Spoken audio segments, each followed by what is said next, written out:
Welcome back, YouTube. MTG Moxman here. Thanks a lot for tuning in with the rest of us, guys. Hope you're having a good day. See in the background there, I have to update my Xbox there for Modern Warfare. And the thing I find kind of funny is I got like 49 gigs left on that thing, right? But it says I need 68 gigs for the game. Do you remember, guys, for those of you who are around my age, when games were like 300 megs, right? I sit there and look at that and go, it's like half a terabyte to download, right? And you're like, I remember my internet speed being like, like it was really slow internet back then. It was called dial-up, and I look down and I go, my high speed, I'm like sitting there downloading like 140 megs a second. And you're like, wow.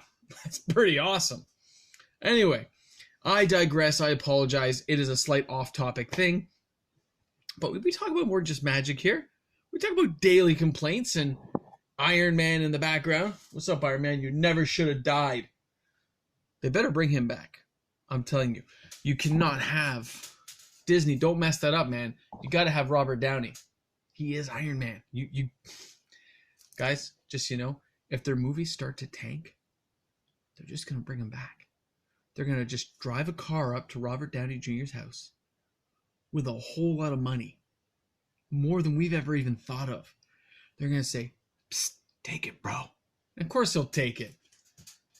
Dr. Dolittle, he can do all the other movies he wants. They're not that although I saw it, but it's not that entertaining.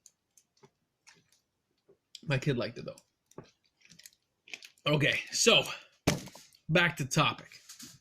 Magic the Gathering. What an awesome game. It is fun, entertaining, diverse, and hard to play.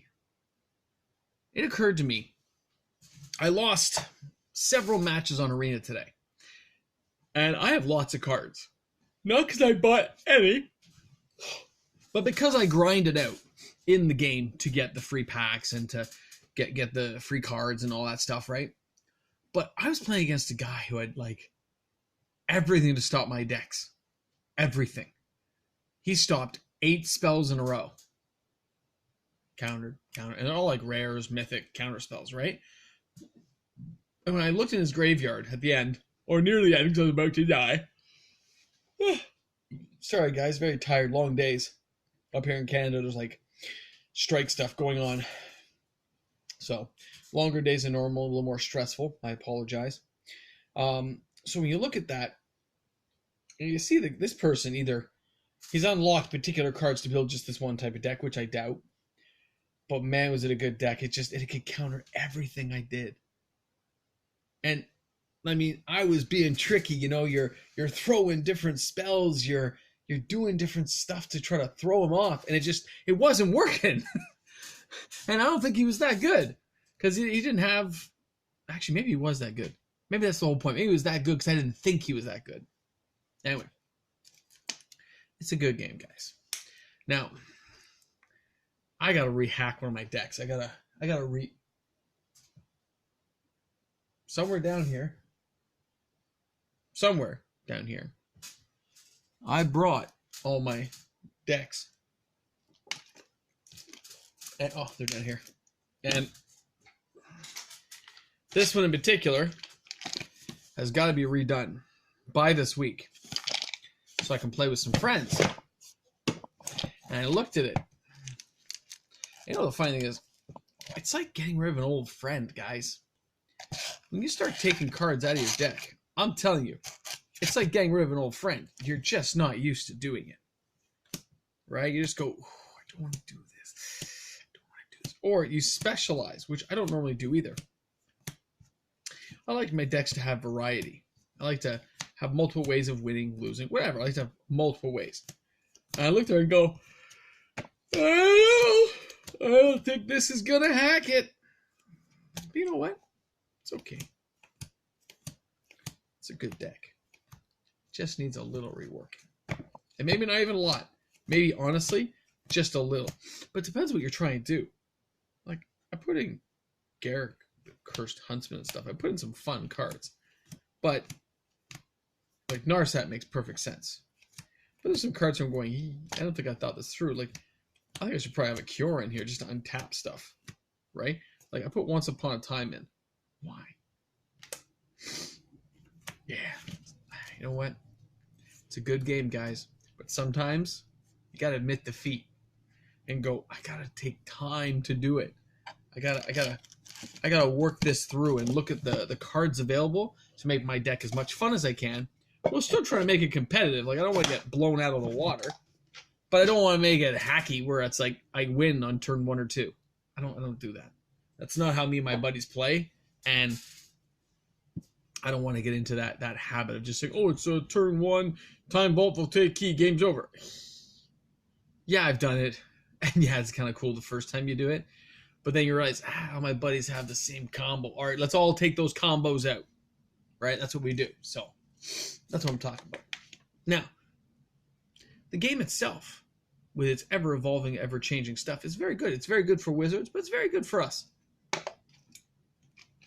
The thing I found funny last little while, I'm thinking about Pioneer, by the way, which I've not built a deck for yet.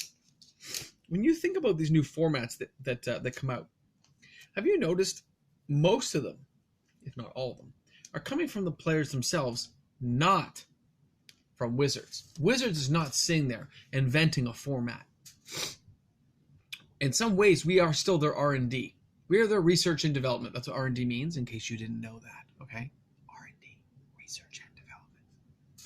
Just teasing you. We are still their R&D for a lot of it.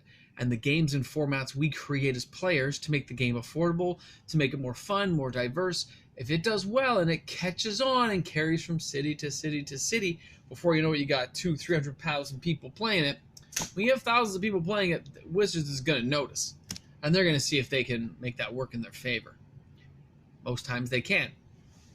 Format does well, they take after it. Like, think about this. Modern was getting expensive. And it is expensive. So they sunk it. They did Modern Horizons to make money. Wrenn and 6, some good cards, right?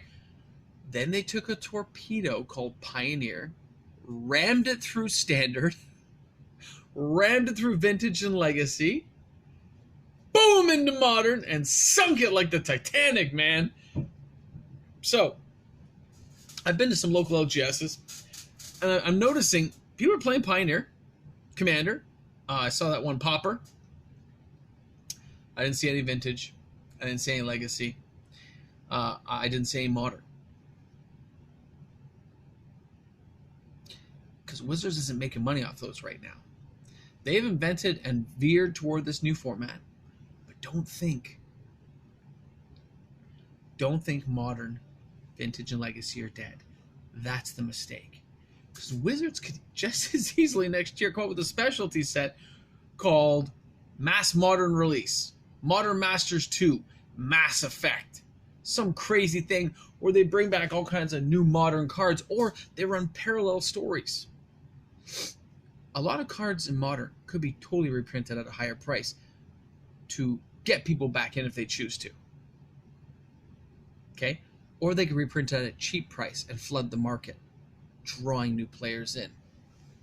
Wizards, because we are their R&D, if they upset us too much, I was going to use the P word, but if they upset us too much, all they have to do is look at what people are doing now that we're upset at them.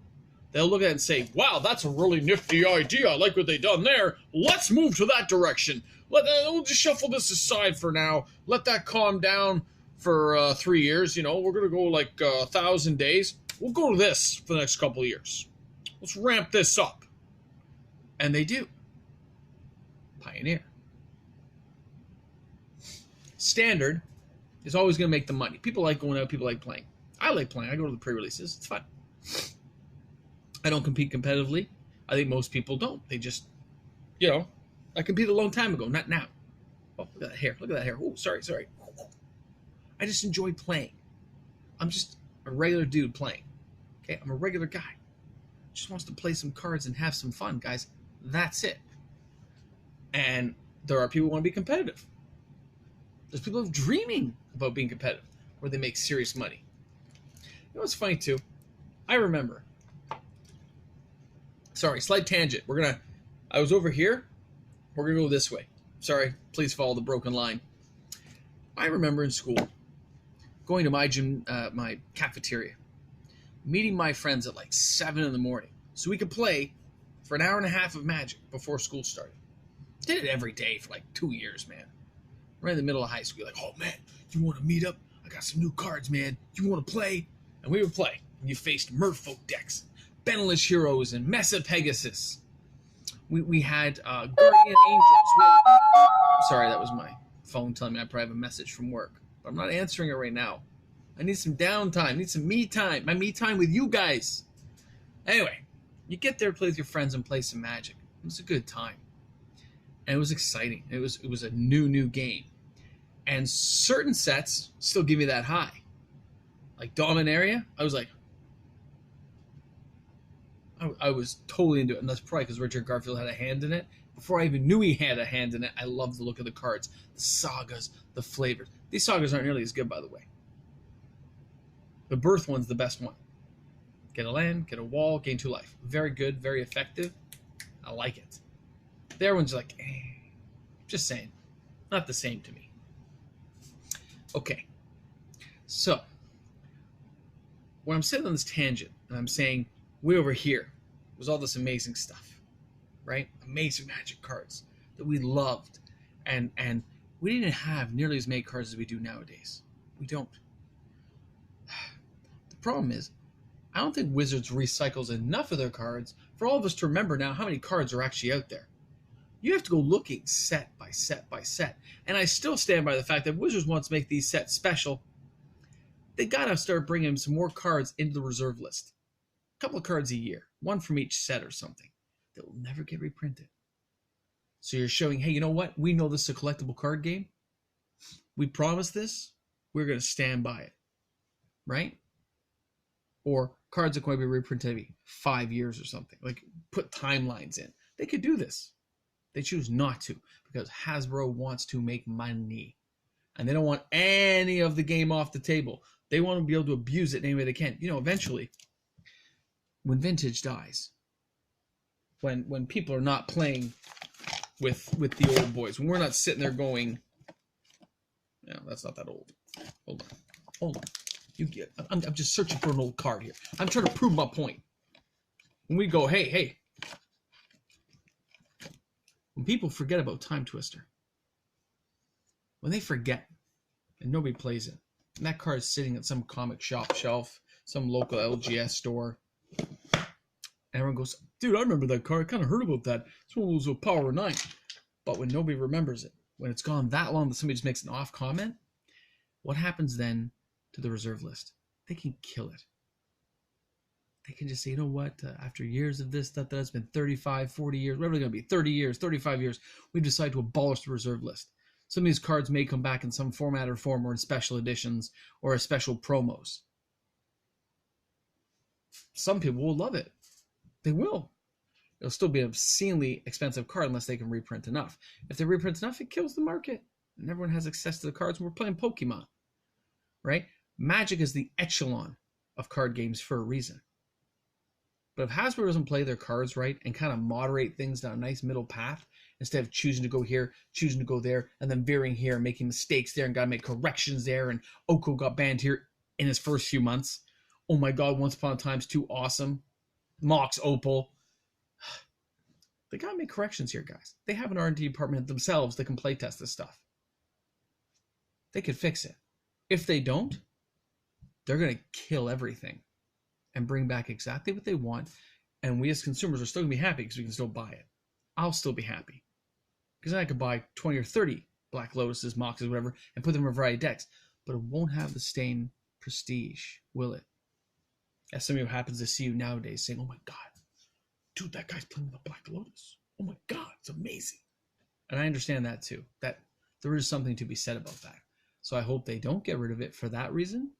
But since I didn't pay a lot for my cards, I'd be okay if they did. And they brought back for players who never had the opportunity, or recycle old cards that nobody's seen in decades. Because either they weren't a good card, the power levels were too weak. They have these mystery booster boxes. Bring a mystery booster box. with 50 cards from every set ever created. 50. Make it a 1,000 card set, 2,000 card set. Make the booster boxes 72 instead of 36. But you have a 1,000 card set with a variety of cards. They can check to make sure they amalgamate okay. It could be the Mystery Box Master Series or something, right? They could do it. Charge $1,000 a box. $10, $12 a pack. But it's packs going all the way back. I'm talking, let's go back to Arabian Nights, man. Let's bring some of that stuff forward. Maybe not stuff on the reserve list, but there are cards you could still bring back. That would be amazing to see again. That's all I'm saying. Anyway, guys, I've taken up enough of your time tonight. Thanks a lot for tuning in. Hope you enjoyed it. As always, if you're new to the channel, please hit subscribe and join us. Boomstick action rocks, as you guys know. Shop smart. Shop smart. You got that? Cobalt blue steel and a hair trigger. That one's for you, Tristan. All right, guys. Have a great one. Thanks a lot for tuning in. And again, if you're new to the channel, please hit subscribe. If you know some friends who'd like to join the channel, please. We'd love to get that viewership up over 100. It'd be amazing. 72, baby. All right, guys. Have a great one. Thanks a lot for tuning in. And the new subscribers, thanks again. I really do appreciate it. Cheers.